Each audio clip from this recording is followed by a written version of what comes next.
Locomotive by Brian Floca.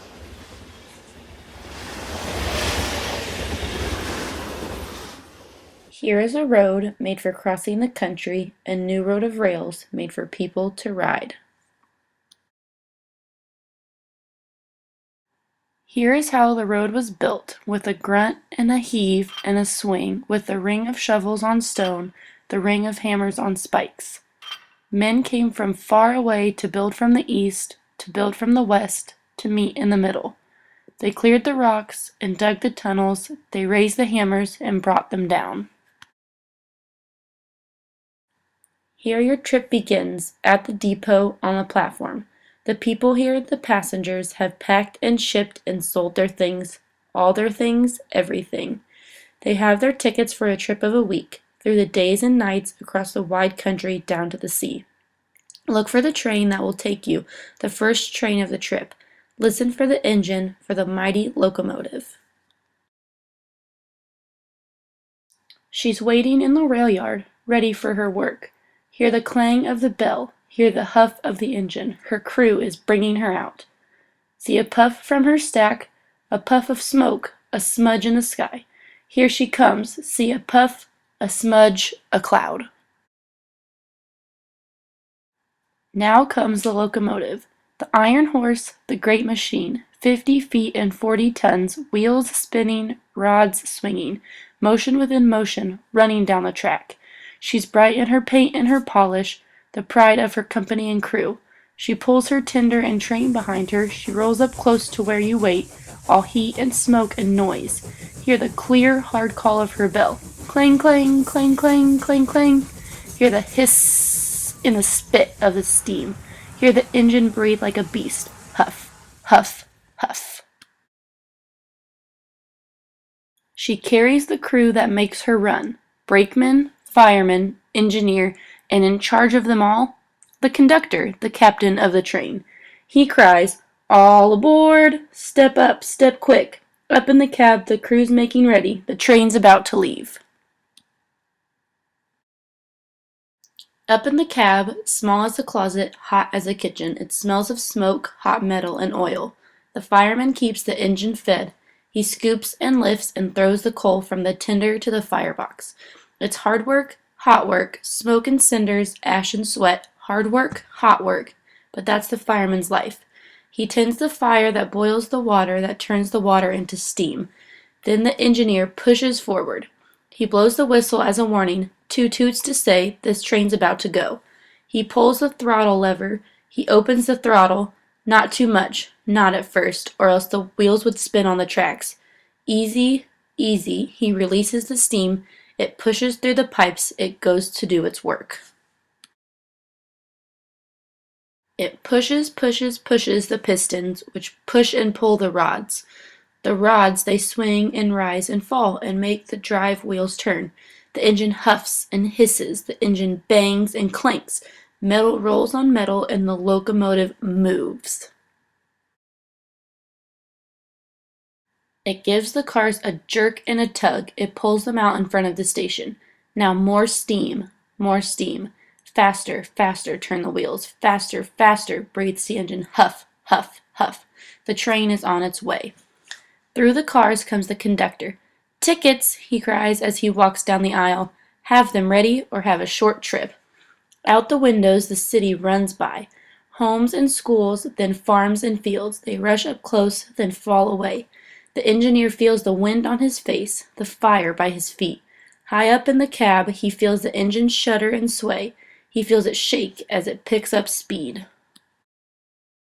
The sounds of the engine surround him, the rhythm of the pistons pounding like hammers, the drivers drumming the rails, the smoke and the steam rushing up through the stack. The engineer keeps his hand on the throttle, keeps his eyes on the line. He is the master of his machine. He knows her moods and tempers, where to set her bars and levers, when to slow down and when to speed up, when to run her wide open, full steam ahead. Faster, faster turn the wheels. Faster, faster breathes the engine. The country runs by, the cottonwoods and river. Westward, westward runs the train. Through the prairies, to the great plains, on to the frontier. The hours and miles roll by. The country opens wide, empty as an ocean. The railroad and the men who built it, they have changed it all. Now there are long steel rails running like new rivers, connecting coast to coast. Now the telegraph crosses the country. People and mail are traveling by rail. Words are traveling by wire. The world is speeding up. And the rattling, rocking cars, click-clack, click-clack, click-clack. There are neighbors to meet, games to play, songs to sing. And if you're bored, if you're hungry, there is the butch, a boy who walks the aisles and sells books, maps, magazines, yesterday's paper, fruits and candies, soap and towels, coffee, tea, sugar, hash, beans, bacon, and all the cigars you can smoke. As the engine pulls the train, it burns through coal, it boils through water, and soon it must stop for more. The engineer slows down the engine. He blows his whistle to signal the crew.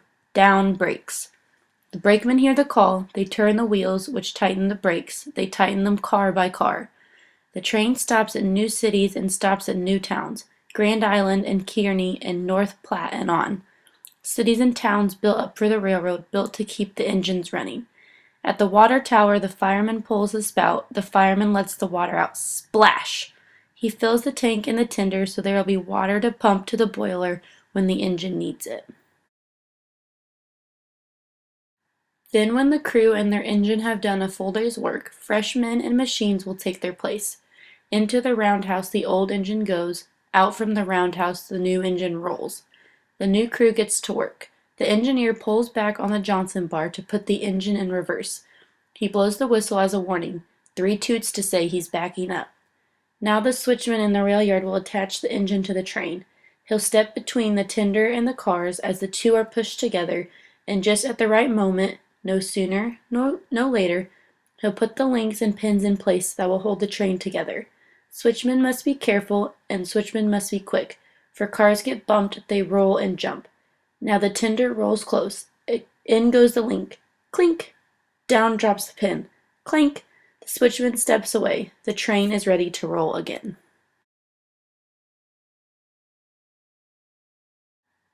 Full steam ahead again. Westward, westward. Through the night the engine runs. Those up late hear her whistle, her wild and lonesome cry. It echoes on far hills and homes. It sounds in distant dreams. Woo! Woo! Woo! In the cars it's time to sleep, or at least it's time to try. In better cars there are better beds. Porters pull them from the ceilings, they make them from the seats. In your car, for a bed, you use your bench. Get as comfortable as you can. By morning the country is steep, hard work for one locomotive. At the Cheyenne station the train gets 2 engines. Now the train is a double header. Up, up, the 2 engines climb, up among mountains. But see how well the train's path was chosen? The mountains stay to the left, the mountains stay to the right. The train never meets them head on. It winds between, it weaves among, instead of climbing over. Still, up, up, the 2 engines chug. Working together they make the grade, they make it to Sherman Station. It may not look or feel so high, like the top of a hill or a mountain peak, but this is the highest point on the line. West of here, the country dips and drops again. West of here, 1 engine will do. The fireman and the engineer don't let the train get off track. They watch the gauge that shows the pressure. If there's too much pressure, they blow off some steam. They watch the valves on the backhead. Those show how much water is left in the boiler.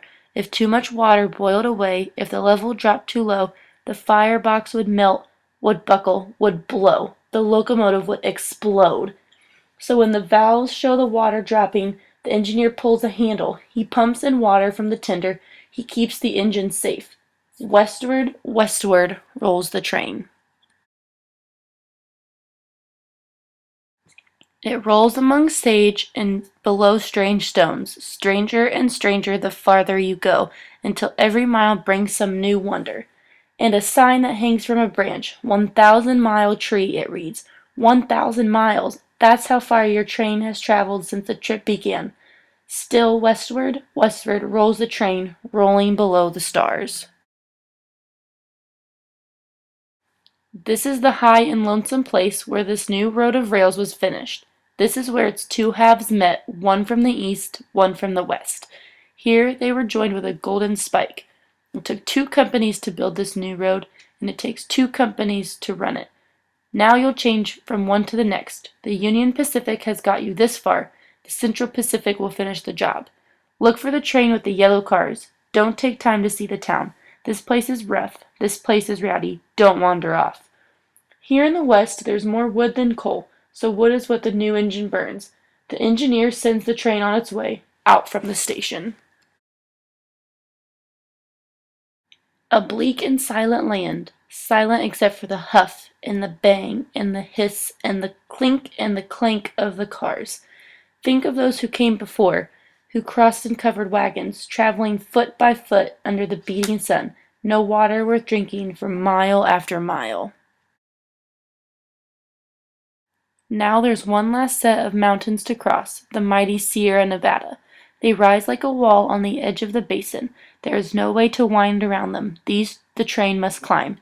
It takes a second engine again to pull the train up, up, up into the mountains. Up, up the engines climb. If the rails are slick, the wheels won't catch. The engineers can pull a handle to drop some sand down a tube onto the tracks. The wheels hit the grit, the traction does the trick. Up, up through the spruce and pines, past the mills and mines. Through the shadowy sheds, long and dark. In winter they keep snow from blocking the tracks, but all year round they block the view. Up, up, over stone. Through the mountain's summit granite was drilled and blasted. Here black powder and nitroglycerin boomed. Now in the dark the engines echo. Chug chug, chug chug, chug chug. Now the climbing is done. The train changes engines at Summit Station. Again, one engine will do. It's all downgrade from here. Down the train rolls, high above the tumbling river, but lower every minute. It rattles and speeds, it dips and it drops. The brakemen stand at the ready. The engineer sends some steam in reverse, just to keep the train from going too fast. Down, down, past orchards and towns, down towards cities, down to stop at the depot, to stop and be still at the end of the line. Here is where you needed to go, here where you need to be. Here with the people you've waited and wanted and needed to see. Now the country's far corners have been pulled together thanks to the men who tend the engines, who mind the trains and their passengers, thanks to the locomotive. Thanks to the locomotive, you've crossed the wide plains and deserts. On the Pacific, by that new sea, you have found a new place to call home.